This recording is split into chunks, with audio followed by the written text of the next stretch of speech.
ನೋಡೋಕೆ ಬಂದಿದ್ದೀರಾ, ಭೀಮಾ ಚಿತ್ರದ ಪ್ರೊಡ್ಯೂಸರು. ಏನು ನಿಮಗೂ ಆನೆಗೂ ನಂಟೇನಿದೆ ಅಂತದ್ದು? ಇಲ್ಲ, ನನಗೆ ಬೇಸಿಕಲಿ ವೈಲ್ಡ್ ಲೈಫ್ ತುಂಬ ಇಂಟ್ರೆಸ್ಟು. ಅದ್ರ ಜೊತೆಗೆ ನಾವು ಪ್ರೀವಿಯಸ್ಲಿ ಇವಾಗೇನು ಭೀಮಾ ಅಂತ ಸಿನಿಮಾ ಪ್ರೊಡ್ಯೂಸ್ ಮಾಡಿದೆ, ಒಂದು ಸಾಂಗು ತುಂಬ ಟ್ರೆಂಡ್ ಆಯಿತು. ಆಮೇಲೆ ಆನೆನ ಭೀಮಾ ಅಂತ ಕೂಗಿದ್ರೆ ಅದು ಎಲ್ರಿಗೂ ಆಶೀರ್ವಾದ ಮಾಡ್ತಾ ಹೋಗ್ತಾಯಿತ್ತು. ಅದು ತುಂಬ ಪಬ್ಲಿಸಿಟಿಯಾಗಿ ಆಶೀರ್ವಾದ ನನಗೆ ಡೈರೆಕ್ಟ್ಲಿನೋ ಇಂಡೈರೆಕ್ಟ್ಲಿನೋ ಸಿಕ್ತು, ಸಿನಿಮಾ ಆ ಮಟ್ಟದಲ್ಲಿ ಗೆಲ್ತು. ಸೊ ಹಾಗಾಗಿ ಒಂದು ವೈಲ್ಡ್ ಲೈಫ್ ಖುಷಿ ಅಲ್ವಾ. ಆಮೇಲೆ ನಮ್ಮ ಅರಮನೆ, ನಮ್ಮ ಮೈಸೂರು ಒಂಥರ ನಮ್ಮ ಮನೆ ಇದ್ದಂಗೆ. ಹಾಗಾಗಿ ಎಲ್ಲ ಆನೆಗಳು ಬಂದಿದೆ, ಒಂದು ಸಲ ನೋಡ್ಕೊಂಡು ಹೋಗೋಣ ಅಂತ, ಹಾಗೆ ತಾಯಿದು ದರ್ಶನ ಮಾಡ್ಕೊಂಡು ಹೋಗ್ಬೇಕು ಅಂತ ಮೈಸೂರಿಗೆ ಬಂದಿದ್ದು. ಸರ್, ವಿಶೇಷವಾಗಿ ಆನೆಗಳನ್ನು ಕೂಡ ಅಡಾಪ್ಟ್ ಮಾಡ್ಕೊಂಡಿದ್ವಿ ಅಂತೆಲ್ಲ ಹೇಳಿದ್ರಿ, ಅದ್ರ ಬಗ್ಗೆ ಸ್ವಲ್ಪ ಡೀಟೇಲ್ಸ್ ಹೇಳ್ತೀರಾ? ಇಲ್ಲ, ಅಂದರೆ ಅದು ಆ್ಯಕ್ಚುಲಾಗಿ ಬಂದು ಎಲ್ಲ ನಮಗೆ ಇದೆಲ್ಲ ಬಂದು ಗೌರ್ಮೆಂಟ್ ಎಲಿಫೆಂಟ್ಸು, ಕ್ಯಾಪ್ಚರ್ಡ್ ಎಲಿಫೆಂಟ್ಸು. ಇದು ಅಡಾಪ್ಟೇಷನ್ಗೆ ಇದು ಅವಕಾಶ ಇಲ್ಲ. ಬಟ್ ಏನಂದರೆ ನಮಗೆ ಬೇಸಿಕಲಿ ತುಂಬ ಪ್ರೀತಿ ಇರೋದೆ, ನಾವು ಬಂದು ನಮ್ಮ ಕೈಲಿ ಏನಾಗುತ್ತೆ ಅದು ಮಾಡ್ತಾ ಇರ್ತೀನಿ ಅಷ್ಟೇ.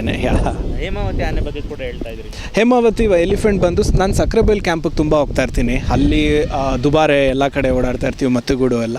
ಸೊ ಬಟ್ ಸಕ್ರೆಬೈಲ್ ತುಂಬ ಹೋಗ್ತಾ ಇರ್ತೀನಿ. ಅಲ್ಲಿ ಕೃಷ್ಣ ಅಂತ ಒಂದು ಎಲಿಫೆಂಟು, ಅದು ಕ್ಯಾಪ್ಚರ್ಡು. ಪ್ಲಸ್ ಹೇಮಾವತಿ ಅಂತ ಅಂದ್ಬಿಟ್ಟು ಅದು ಈ ಸಲ ಸ್ಪೆಷಲ್ ಥಿಂಗ್ ಏನಂತ ಅಂದರೆ ಅದು that is the youngest elephant ಇಲ್ಲಿಗೆ ಬಂದಿರೋದ್ರಲ್ಲಿ. ಅದು ಫೀಮೇಲ್ ಎಲಿಫೆಂಟು, ಅದು ಚಿಕ್ಕದು 10-11 ವರ್ಷ ಇರಬೇಕು ವಯಸ್ಸು. ಆ ಎಲಿಫೆಂಟು ಈ ಸಲ ಇಲ್ಲಿಗೆ ಜಾಯ್ನ್ ಆಗಿದೆ. ಸೊ ಅದ್ರ ಕಂಡ್ರೆ ನಂಗೆ ಜಾಸ್ತಿ ಪ್ರೀತಿ.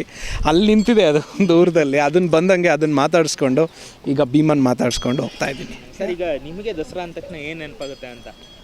ರೆಗ್ಯುಲರ್ ಆಗಿ ಮೈಸೂರಿಗರಿಗೆ ದಸರಾ ಅಂದರೆ ಆನೆಗಳು ನೆನಪಾಗೋದು, ಅಂಬಾರಿ, ಅರಮನೆ, ಇದು ಮಾತ್ರ ನೆನಪಾಗುತ್ತೆ. ನೀವು ಈಗ ಬೇರೆ ಜಿಲ್ಲೆಯವರಿಗೆಲ್ಲ ದಸರಾ ಅಂದ ಕೂಡಲೇ ನೆನಪಾಗೋಂಥದ್ದೇ ಜಂಬೂ ಸವಾರಿ, ನಿಮಗೇನು ನೆನಪಾಗುತ್ತೆ? ಅಲ್ಲ, ಬೇಸಿಕಲಿ ದಸರಾ ಅಂದರೆ ನಮ್ಮ ಹಬ್ಬ, ನಮ್ಮ ನಾಡ ಹಬ್ಬ. ನಾವು ನಮ್ಮ ಸಂಸ್ಕೃತಿನ ಏನು ಇದರಿಂದ ನಮ್ಮ ಫ್ಯೂಚರ್ ಜನ್ರೇಷನ್ಸು ಎಲ್ಲ ಕಲಿಯೋದಕ್ಕೆ ತುಂಬ ಒಂದು ದೊಡ್ಡ ಇದು ಮಟ್ಟದ್ದು ರಾಜರು ಮಹಾರಾಜರುಗಳೆಲ್ಲ ಸೇರಿ ಆವಾಗ ಮಾಡಿರೋವಂಥದ್ದು.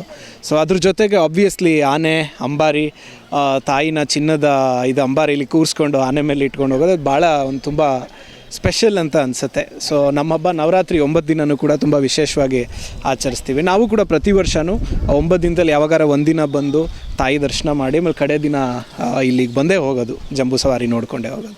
ನೀವು ಅಂದರೆ ಈ ವರ್ಷ ಏನಾದರೂ ಭೇಟಿ ನೀಡ್ತಿದ್ದೀರಾ ಜಂಬೂ ಸವಾರಿಗೆ? ಖಂಡಿತ ಬರ್ತಾ ಇದ್ದೀನಿ, ಈ ಸಲ ಬರ್ತಾ ಇದ್ದೀನಿ. ಎಸ್.